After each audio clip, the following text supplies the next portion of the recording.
She cut the braid off herself because paying another woman to do it would have cost 10 cents she no longer possessed. By the time the fifth stranger finished eating stew at her boarding house table, Clara Whitmore had already traded the last part of herself that still belonged to her old life for enough money to buy flour, beans, and lamp oil through the coming week.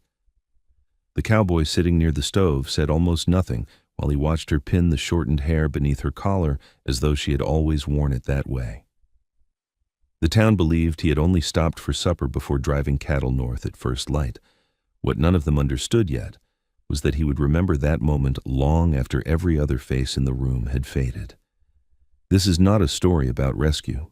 It is a story about two exhausted people who had both forgotten there were still choices left to make, and what happened when they finally made them together. The iron stove rattled each time the wind pressed against the boarding house walls, and Clara kept one hand around the ladle to steady herself while she served the last bowl from the pot. The stew smelled thin, mostly potatoes and broth stretched farther than they ought to have been. Still, the 5 railroad men seated around the scarred pine table ate with the silence of hungry people, and hungry people did not complain when food was hot. Mrs. Hargrove stood near the counter, rubbing her swollen wrists beneath her apron cuffs. "That's the last of it," she murmured. Clara nodded once. She already knew. The cowboy by the stove lifted his eyes then. Dark coat. Dust worked deep into the seams, broad shoulders bent slightly forward as though long years in the saddle had trained his body to lean against weather before it arrived. He had been there nearly an hour and had spoken only to ask for coffee. He watched everything. That unsettled her more than the men who stared openly. Outside, wagon wheels cracked over frozen mud. The November air had turned sharp enough to sting through wool. Clara carried the empty pot toward the wash basin and felt the ache in her lower back pull hard enough to steal her breath for half a second. 1 week. 7 days before the bank reclaimed the boarding house from Mrs. Hargrove. 6 days before Clara herself would have nowhere left to sleep. She set the pot down carefully. Mrs. Hargrove lowered her voice. "Mr. Bell came again this morning." Clara closed her eyes briefly. "Did he leave papers?" "He said next Saturday finalizes the debt." Of course it did. The widow had inherited the boarding house from a husband who died coughing blood into handkerchiefs during the spring thaw. Since then, the railroad had shifted routes 20 miles east, taking most paying travelers with it. 3 empty rooms upstairs, 2 broken shutters, a leaking roof over the washroom, and debts accumulating like winter clouds. Clara had arrived in June with 1 trunk, a teaching certificate no nearby school wished to honor after her fiancé abandoned her publicly, and exactly enough money to pay for a month's lodging. That had been 5 months ago. Now she worked for meals in a narrow bed near the attic stairs. The cowboy rose from his chair at last. Every movement looked deliberate, measured, like a man accustomed to conserving energy because he expected trouble eventually. He crossed toward the counter and placed coins beside the coffee cup. "You got more bread?" he asked. "Not tonight." He glanced toward the nearly empty stew pot, then toward the 5 strangers still eating. "Those railroad men pay?" "Some do." The corner of his mouth shifted almost into something resembling disapproval. Mrs. Hargrove stepped forward quickly. "You need a room, sir?" "No." He reached for his hat. Clara should have let him leave. Instead, she heard herself speak before caution could stop her. "You were watching us." His eyes moved back to her. Not startled, simply direct. "Yes. That usually means a man wants something. Usually." Silence settled between them. The stove clicked softly behind him, then his gaze lowered briefly toward the uneven edge where her hair disappeared beneath her collar. Understanding crossed his face with uncomfortable precision. He knew. She hated that he knew. "I sold it this morning," she said, before pride could stop her. "There's no mystery in it." "No." "You disapprove?" "I think feeding strangers with your own supper left out of the bargain is poor business." The answer struck harder than mockery would have. Not pity. Observation. He picked up his gloves. "The town barber bought it?" "Yes." "He cheated you." Then he walked out into the cold. Clara stared after him while the door shut hard enough to shake the glass panes. Mrs. Hargrove exhaled slowly. "That's Elias Mercer." The name meant little at first. Then memory surfaced. The Mercer Ranch west of Bitter Creek, drought losses. Foreman killed in a horse accident 2 winters prior. Rumors of mortgage trouble nearly as severe as their own. A cattleman, Clara murmured. Mrs. Hargrove nodded. Keeps to himself. Folks say he barely comes into town unless supplies force him. One of the railroad men laughed through a mouthful of stew. Mercer scares half the county just by looking at it. Another leaned back in his chair. The man buried his wife and never smiled afterward. Clara returned to the wash basin without answering. Dead wife. That explained the silence around him. Some griefs became permanent architecture inside a person.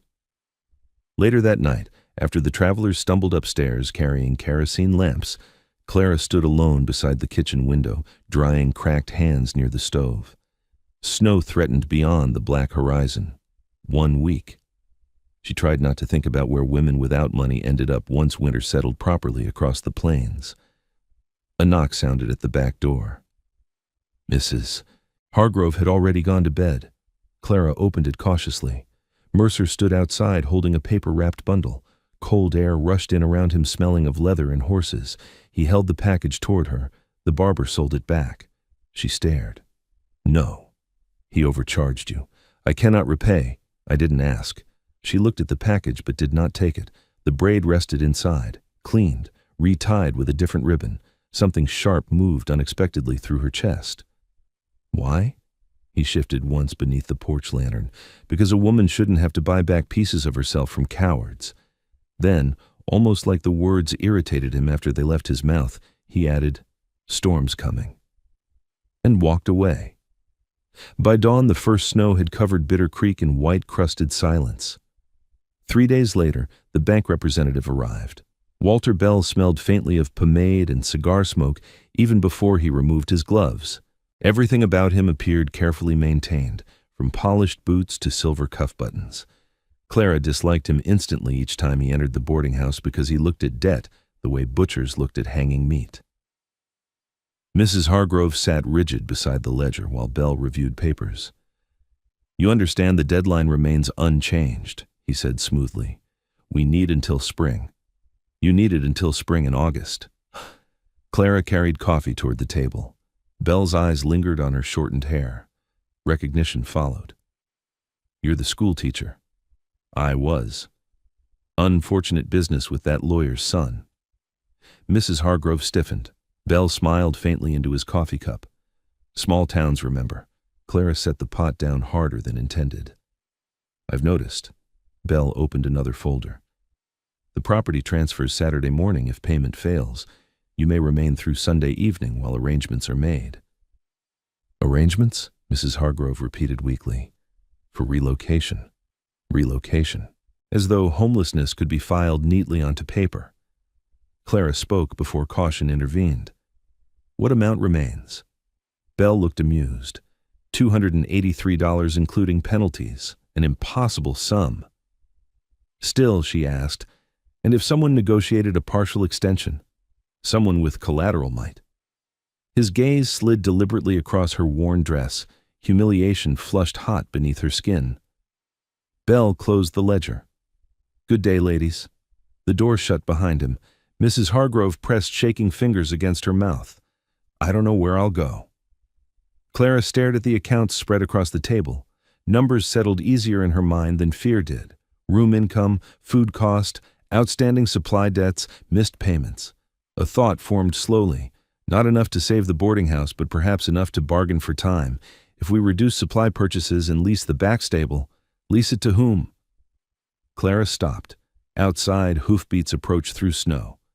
Mercer. She recognized the rhythm unexpectedly. He tied his horse near the hitching post and stepped inside carrying 2 burlap sacks. "Flour," he said. "Beans."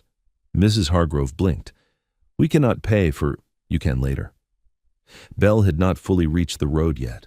Through the frosted window, Clara saw him pause beside his carriage. Watching. Mercer noticed too. "Bank bothering you?" he asked. "That is hardly your concern." No. Yet he kept standing there. Bell finally climbed into the carriage and drove off. Mercer set the sacks down near the stove. You keep serving railroad men free meals. You'll starve before Christmas. We charge them when they can pay. When they can. His expression tightened, then his attention moved across the open ledgers on the table. Numbers, debt columns, missed payments, something unreadable crossed his face. You understand bookkeeping? He asked Clara. Yes. You any good? Yes. No hesitation. That seemed to interest him more than modesty would have. My ranch manager stole from me 6 months. Mrs. Hargrove straightened slightly. You dismissed him? He disappeared before I could. Mercer looked back at Clara. I need my ledgers fixed before the mortgage review in January. She folded her arms carefully. And you need money. The truth sat plainly between them. I'm not asking charity. I'm not offering it. Another silence. The stove hissed. Finally he said, 3 weeks' work, room included, $30. Mrs. Hargrove inhaled sharply. $30. Not enough to erase the debt. Enough to survive winter. Clara studied him with caution. Why me? Because you looked at those numbers before you looked afraid. Something inside her stilled. He noticed too much. I would need evenings free. For what? To continue helping here until Saturday. Fine. You have not asked whether I know cattle accounting. I assume anyone desperate enough to cut off her hair understands arithmetic better than most ranch foremen. That should have offended her. Instead, she nearly smiled. Nearly. By Friday morning, Bitter Creek already buzzed with gossip. The schoolteacher who lost her fiancé was leaving town with Elias Mercer. The whispers followed Clara through the mercantile while she purchased salt pork with Mercer's advance payment. Mrs. Dunning, whose opinions traveled faster than telegraph wires, inspected her openly near the fabric counter. Well, the woman drawled, that arrangement certainly happened quickly. Clara kept counting coins. I was offered employment. The sound carried enough judgment to sour milk. Mrs. Dunning lowered her voice theatrically to another customer. Men rarely hire young women to isolated ranches for bookkeeping alone. Heat climbed Clara's throat. Before she could answer, the mercantile door opened behind her. Cold air swept across the floorboards. Mercer entered carrying harness supplies. Conversation dimmed almost immediately. He walked directly toward the counter. Mrs. Dunning smiled too brightly. Mr. Mercer, we were just discussing your new employee. I heard. The woman's expression faltered slightly. Mercer placed payment on the counter without looking at her. If town gossip paid mortgages, you'd own half the county. Silence, sharp and immediate. Even the clerk stopped moving. Mrs. Dunning flushed crimson. Mercer picked up the supplies, then finally looked at Clara. Wagon leaves at dawn tomorrow. And walked back outside. The room remained quiet 3 full seconds after the door shut. Clara stared after him, unsettled by the fierce warmth spreading unexpectedly through her chest. Not because he defended her, because he had done it like breathing, as though the decision required no effort at all. Saturday arrived hard and gray beneath low clouds. Mrs. Hargrove cried only once while hugging Clara near the boarding house steps. You come back in spring, the older woman whispered. You hear me? I'll try. Mercer loaded the final trunk into the wagon without interruption. The bank would seize the boarding house by noon. Clara could not bear to watch. She climbed onto the wagon seat alone. Mercer handed up a wool blanket. The road's rough after the creek crossing. Then he climbed beside her, gathered the reins, and drove west into the pale morning. The plains stretched frozen and endless beneath the winter sky. Snow-crusted fence lines, dead grass bent stiff under wind. For nearly an hour, neither of them spoke. Clara wrapped the blanket tighter around her knees. You always this quiet? She finally asked. Yes. That must make ranch meetings difficult. I avoid meetings. She glanced sideways. His profile looked carved from the weather itself. You could have hired a man. I did. And? He stole from me. The answer arrived flatly. No embellishment. After another mile, he added, You needed work. I needed someone honest. That's all. That's all. The words should have settled matters. Instead, Clara found herself strangely disappointed by them. The Mercer ranch appeared near dusk. The house stood large but worn against the plains, porch rails weathered silver by years of wind. Smoke climbed from the chimney. Several outbuildings leaned unevenly beyond the barn. Not dying, but tired. Very tired. A teenage ranch hand emerged from the stable pulling gloves onto red, chapped hands. "Thought you weren't coming back till tomorrow." His gaze landed on Clara. Curiosity widened his face immediately. "This is Clara Whitmore," Mercer said. "She's handling the books." The boy nodded awkwardly. "Ben Carter, ma'am." Clara stepped down from the wagon and nearly slipped on packed snow. Mercer caught her elbow automatically. Warm hand, solid grip. He released her instantly afterward. "Kitchen's through there," he said roughly, as though the contact itself irritated him. Inside, heat rolled from the iron stove in thick waves carrying scents of coffee and cedar smoke. Clara removed her gloves slowly while studying the room. Simple furniture. Heavy table scarred by knife marks. Shelves stacked with ledgers. A house built for work instead of comfort. Mercer set another ledger beside the stove. "You start tomorrow. Where will I sleep?" He paused, then pointed toward the hallway. Second door. No hesitation. No impropriety. Still, she noticed him add quietly, "Locks from inside." Something about that small detail loosened tension she had not admitted carrying. That night the wind hammered against the ranch house while Clara unpacked beside a narrow bed beneath sloped ceilings. The room smelled faintly of soap and cold pine. Someone had placed extra quilts at the foot of the mattress. Mercer, likely, because kindness embarrassed him enough to disguise itself as practicality. She sat on the bed and listened to distant footsteps downstairs. A strange man's ranch, an uncertain future. And yet for the first time in weeks she did not feel entirely cornered. Morning came bitterly cold. Ice filmed the inside corners of the kitchen windows while Clara reviewed ranch accounts beside the stove. By noon, she already discovered discrepancies large enough to explain Mercer's mortgage trouble. Missing cattle sale receipts, duplicate feed purchases, inflated supply invoices, systematic theft. Mercer entered carrying snow on his coat sleeves. "Well? You were robbed." "I knew that. You were robbed badly." That earned the faintest almost smile. "Can you prove it?" "Yes." She turned the ledger toward him and began explaining figures. His attention sharpened visibly as she traced dates and shipment numbers. "Oh, you kept inventory copies?" he asked. "I keep copies of everything." "Why?"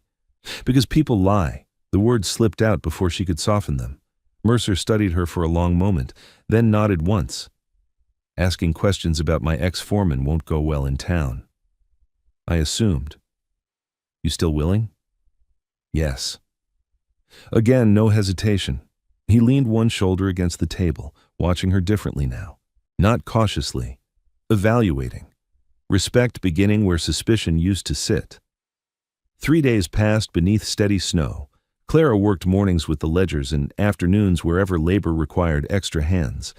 She helped Ben repair fencing, cleaned harnesses, calculated feed rations precise enough to reduce waste immediately. Mercer observed all of it without commentary. Yet practical changes appeared quietly afterward. A heavier pair of gloves left near her chair, fresh lamp oil beside her ledger table, wood stacked closer to her room before storms. He never mentioned any of it, neither did she. One evening she found a calf struggling during a difficult birth while crossing the barn. Most ranch hands had already ridden south repairing the boundary fence. Only Mercer remained nearby. He entered the stall as Clara knelt in straw up to her elbows. What happened? Breech position. "You know livestock medicine?" "I grew up on a Kansas farm." The calf kicked weakly. Clara repositioned carefully despite icy sweat sliding down her neck. "Hold the lantern higher." Mercer obeyed immediately. No argument, no questioning. Together they worked nearly 40 minutes inside the bitter-smelling heat of the barn. Finally the calf slid free onto straw with a wet gasp. Relief broke across Ben's face from the doorway. "Lord." Clara sat back exhausted. Mercer looked from the calf to her mud-streaked sleeves. "You didn't tell me you could do that. You didn't ask." For the first time since she arrived, he laughed, short, surprised, gone almost immediately, but real. This is Dusty Vows, where stories like hers live, women who were underestimated, men who did not yet know what they were missing. If you want the next story the moment it arrives, subscribe now. Then, back to the ranch. That evening, Clara washed blood and straw from her hands beside the kitchen basin while Mercer repaired tack near the stove. The room glowed gold under lamplight. "You saved that calf," he said finally. "It mattered to your herd. It mattered to you too." She dried her hands slowly. "Yes." Silence returned. Comfortable this time. Outside, the wind softened across the plains. A week into their arrangement, Bitter Creek received its first substantial cattle shipment since autumn. Mercer rode into town before dawn with Ben and 2 wagons of preserved beef. Clara accompanied them carrying ledger copies regarding the stolen funds. The mercantile buzzed with voices and muddy boots by midday. Clara felt the old tension return immediately. Town scrutiny, whispers, judgment. Yet something had changed. Men who once ignored her now nodded respectfully after hearing she reorganized Mercer's accounts. Mrs. Dunning even greeted her cautiously near the flour sacks. Reputation moved strangely in frontier towns. Survival skill altered opinions faster than morality ever did. Clara delivered the copied ledgers to Sheriff Nolan shortly after noon. The sheriff frowned while reviewing pages. "You're certain these invoices were forged?" "Yes." Mercer stood beside her wearing the same unreadable expression he carried everywhere. Nolan whistled softly. "Your former foreman stole nearly $400. Mercer's jaw tightened once. "Can you act?" Clara asked. "If I locate him." "Name's Harlan Pike," Mercer said. "Last seen near Red Hollow." Nolan nodded grimly. The conversation ended there. But outside the sheriff's office, Mercer stopped beside the hitching rail. "You've probably cost Pike his freedom. He cost himself. He's not a man who accepts consequences quietly." Cold air curled between them. Clara studied him carefully. "Are you warning me?" "Yes." "Because you think I'll frighten easily?" "No." The answer landed low and steady. "Because I think you don't know when to step back." Something warm moved unexpectedly through her again. Not praise. Recognition. Before she could answer, shouting erupted near the mercantile. A drunk rancher had cornered Mrs. Hargrove outside beside stacked crates. Even from across the street, Clara recognized desperation in the widow's face. Belle stood nearby holding property documents. The boarding house sale had finalized. Mrs. Hargrove saw Clara and nearly broke. "They're turning me out before Sunday," she whispered once Clara reached her. "He says the new owner wants immediate possession." Bell adjusted his gloves calmly. "Legal transfer permits removal at owner discretion. She has nowhere to go. That is unfortunate." Clara's anger arrived swift and sharp. "You extended payment terms for 3 ranchers this year." Bell smiled thinly. "Those ranchers possessed collateral." Mercer stepped beside her then, large enough that Bell involuntarily shifted backward half an inch. "Problem?" Mercer asked. "No problem at all." "Then why is she crying?" Bell's composure tightened. Business rarely concerns emotion. Mercer looked at Mrs. Hargrove, then at Bell. "You ever spent winter without a roof? That's hardly relevant. It is if you expect me to renew financing through your bank come January." The silence afterward felt immediate and dangerous. Bell recalculated visibly. Mercer continued in the same calm voice.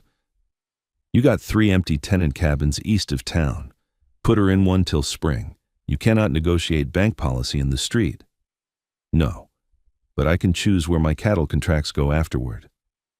Bell stared at him, then at the gathered townspeople quietly watching. Finally, he exhaled through his nose. "Temporary lodging can perhaps be arranged." Mrs. Hargrove covered her mouth with trembling fingers. Mercer simply nodded once and walked away. Clara followed him toward the wagons. "You didn't have to do that." "Yes. You keep intervening anyway." He adjusted a saddle strap without looking at her. People with power should use it correctly. The statement carried enough quiet conviction to stop her entirely. Later, during the long ride home beneath bruised evening clouds, Clara watched him from the wagon seat while snow threatened again across the horizon. He never boasted, never softened himself afterward. He simply acted according to rules he rarely explained. And somewhere during the past week, She had begun waiting for those actions the way cold people wait for fire. By the fourth morning after town, trouble finally arrived at the ranch itself. Ben spotted the rider first, Harlan Pike. Mercer went still beside the corral fence. The former foreman dismounted slowly near the barn. Tall, hard-eyed, the coat hanging open despite the cold, danger moved around him like the weather. Pike's gaze found Clara immediately. "So that's the little accountant." Mercer stepped between them. "You shouldn't be here. I came for conversation. You came because the sheriff's looking for you." Pike smiled without humor. "And whose fault's that?" Clara forced herself not to retreat. The air smelled sharply of horses and incoming snow.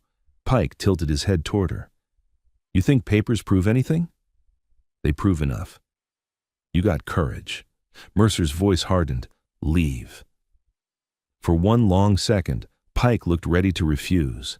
Then he spat into the dirt and climbed back into the saddle. Before riding off, he looked directly at Clara again. "This ain't finished." Snow began falling moments later. Heavy, fast. Mercer watched the disappearing rider with dangerous stillness. Ben swallowed hard. "You think he'll come back?" "Yes." Clara felt the answer settle coldly inside her. That night wind screamed across the plains hard enough to rattle every window in the ranch house. Mercer checked locks twice before finally sitting across from Clara at the kitchen table. Neither worked, neither pretended. "You should have stayed in Bitter Creek," he said quietly. "Would that have changed the ledgers?" "No. Then Pike's choices remain his own." Mercer leaned back slowly. The lamplight sharpened exhaustion beneath his eyes. "You always this stubborn?" "Yes." Another almost smile touched his mouth, almost, then faded. "He threatened you. He threatened both of us." "That's different." "How?" "Because I can survive it," she thought he meant, but he never said the words. Instead, he stared toward the dark window while snow hammered outside. He said her name for the first time then. "Clara." Quietly, like something fragile enough to mishandle. "We may need to leave if this worsens." The sound of her name and his voice altered the entire room. She felt it immediately. So did he. Neither acknowledged it. He said her name differently that time, and they both heard it. "Tell me, did you feel that shift? Or was it only her?" Leave your answer in the comments. I read every one. Now, back to the story. The storm trapped them at the ranch nearly 3 full days. Snow drifted against the barn doors shoulder high in places. Wind moaned through the eaves after dark. The entire world narrowed to stove heat, lantern glow, and the steady rhythm of surviving winter together. Clara discovered Mercer rose before dawn each morning to check livestock personally, despite temperatures cold enough to freeze water buckets solid within hours. On the second morning, she followed him outside, carrying extra feed sacks. "You should stay inside," he said immediately. "And leave you carrying twice the weight?" "Yes." She ignored him and kept walking through knee-deep snow. The cold bit through wool instantly. Her lungs burned with each breath. Still, by the time they reached the north pasture gate, Mercer stopped objecting. Not because he approved, because he understood argument wasted energy once she committed to something. They worked side by side beneath gray skies, while horses stamped steam into the frozen air. Shared labor settled naturally between them now, movement synchronized without discussion. One lifting gates while the other secured chains. One carrying feed while the other broke ice from troughs. Partnership before either of them dared call it that. By evening, Clara's fingers ached fiercely despite the gloves Mercer had left for her days earlier. She removed them slowly beside the stove. Mercer noticed cracked skin across her knuckles. Without a word, he crossed to the cabinet, retrieved the salve, and set it beside her teacup. "I can manage my own hands." "I know." Yet he remained standing there until she opened the tin. The gesture unsettled her more deeply than compliments would have. Care offered plainly. No performance attached. That same night, Ben burst through the kitchen door carrying fresh panic. The south fence line's gone. Mercer stood instantly. "What?" "Looks cut. Not storm damage." "Cut." Mercer grabbed his coat. Clara followed before he could object. Moonlight reflected hard against snow while they rode south through brutal wind. By the time they reached the broken fence, 20 cattle had already wandered toward the creek ravine. Mercer dismounted beside the slashed wire. Pike. The name came low and dangerous. Clara crouched near the fence posts. Something dark protruded beneath packed snow. She brushed ice aside. Oilcloth, wrapped around papers. "What is it?" Mercer asked. She unfolded the bundle carefully beneath the lantern light. Property notices, mortgage copies. One document carried Bell's signature, another contained Mercer's debt totals, a third detailed auction procedures for land seizure. Understanding hit instantly. "Pike stole your financial records before fleeing." Mercer took the pages. His expression hardened colder than the weather. He was selling information to Bell. Snow whipped between them. Clara's mind moved quickly through dates and signatures. Then one figure caught her eye. Wait. She grabbed the lantern closer. Bell's mortgage amendments violated county lending statutes. Excessive interest penalties, illegal accelerated collection clauses, not merely cruel, unlawful. Mercer saw realization spread across her face. What? These contracts can be challenged. You certain? Yes. For the first time since she met him, genuine hope crossed his features openly. Brief, startling. Then, distant hoofbeats shattered the moment. Pike, riding hard through snow toward the ravine. Mercer shoved the papers into Clara's hands. "Ride back! No! Go!" Pike raised a rifle. Everything afterward happened fast. Mercer moved between Clara and the approaching horse without hesitation. Gunfire cracked across the frozen pasture. Ben shouted somewhere behind them. Horses screamed. Mercer staggered once, then kept moving. Clara's blood turned cold. He'd been hit. Pike wheeled his horse sharply, trying to escape toward the creek, but fresh snow betrayed him immediately. The animal slipped near the ravine edge and crashed sideways. Sheriff Nolan emerged from darkness with 2 deputies close behind. "Drop it!" Pike reached for the rifle again. The deputies tackled him into the snow. Silence followed in ragged pieces. Clara reached Mercer just as blood darkened his coat sleeve. "Sit down. I'm fine. You're bleeding. Not badly." Lie. Still, the bullet had torn through muscle instead of deeper. Clara pressed cloth against the wound while snow swirled around them. Mercer watched her with strange intensity. "You stayed. You were shot. You should have ridden back. And left you?" The question escaped before caution intervened. Something changed in his face then. Not surprise, recognition, as though he finally understood the same truth she had been avoiding for days. Back at the ranch, Clara stitched the wound herself beneath harsh lamplight while Mercer sat rigid in a kitchen chair. "You learned this where?" he asked through clenched teeth. "Kansas winters required versatility." That sounds unpleasant. It was educational. Despite pain, he almost smiled again. Ben hovered nearby, looking shaken. "Sheriff says Pike confessed about the ledgers." Mercer nodded once. "And Bell?" Clara asked. "The investigation starts tomorrow." The kitchen quieted afterward except for the crackle of stove fire. Clara tied the final bandage carefully. Mercer's hand caught her wrist before she could step away. Warm, steady. The contact sent sudden heat through her chest. "You found the contracts," he said softly. "We found them." "No." His thumb shifted once against her pulse. "You saved my ranch." The room felt very still.